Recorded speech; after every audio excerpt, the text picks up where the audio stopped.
ভোটের আগেই প্রধানমন্ত্রিত্ব চান ফয়জুল করিম, ফাঁস হল চাঞ্চল্যকর তথ্য। এতক্ষণ শুনছিলেন সংবাদ শিরোনাম, এবারে থাকছে বিস্তারিত। উত্তাল রাজনীতিতে বড় ভূমিকম্প। জামায়াতে ইসলামীর নেতৃত্বাধীন 11 দলীয় জোট কি তবে ভেঙেই যাচ্ছে? কেন চরমোনায় পীরের দল ইসলামী আন্দোলন জোট থেকে বেরিয়ে যাওয়ার হুমকি দিচ্ছে? এটি কি কেবল আসনের লড়াই, নাকি এর পেছনে লুকিয়ে আছে অন্য কোনো বড় রহস্য? আজ আমরা উন্মোচন করব চরমোনাই পীর পরিবারের অভ্যন্তরীণ বিরোধ এবং জামায়াতের সাথে তাদের সংঘাতের আসল কারণ। আমাদের গোপন সূত্র নিশ্চিত করেছে চরমোনাইয়ের রাজনীতিতে এখন চলছে চরম গৃহযুদ্ধ। পীর পরিবারের দুই প্রভাবশালী ভাইয়ের মধ্যে চলছে মতের অমিল। আমির সৈয়দ রেজাউল করিম জোটের পক্ষে থাকলেও নায়েবে আমির সৈয়দ ফয়জুল করিম বেঁকে বসেছেন। নির্ভরযোগ্য তথ্য মতে ফয়জুল করিম জামায়াতের কাছে এমন কিছু দাবি করেছেন যা রীতিমতো অবিশ্বাস্য। তিনি নির্বাচনের আগেই আগামী সরকারের প্রধানমন্ত্রী অথবা রাষ্ট্রপতি পদের নিশ্চয়তা চেয়েছেন। শুধু তাই নয়, হাসনাত আবদুল্লাহ এবং নাহিদ ইসলামের মতো জনপ্রিয় নেতাদের আসনগুলোও তারা নিজেদের করে পেতে চায়। আসুন এবার অঙ্কের লড়াইটা দেখি। জামায়াতে ইসলামী চরমোনাইকে ৪৫টি নিশ্চিত আসন অফার করেছিল।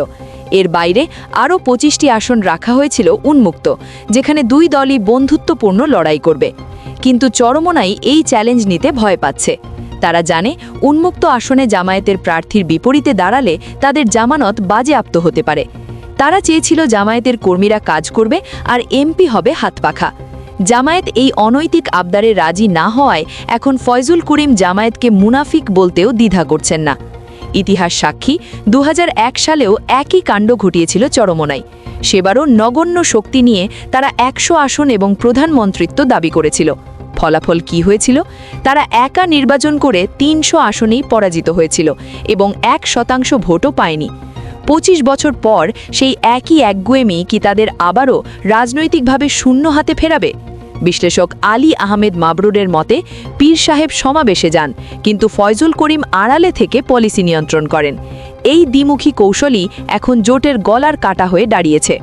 তবে চরমোনাই চলে যাওয়ায় জামায়াত মোটেও বিচলিত নয়, বরং তারা এখন অনেক হালকা এবং গতিশীল।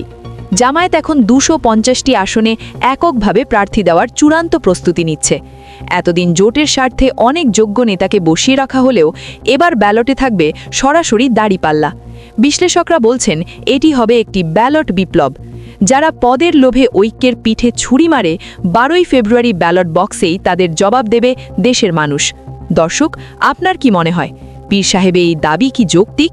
কমেন্টে আপনার মতামত জানান। ভিডিওটি ভালো লাগলে শেয়ার করুন এবং উত্তরবঙ্গ 24 টিভির সাথেই থাকুন। ধন্যবাদ।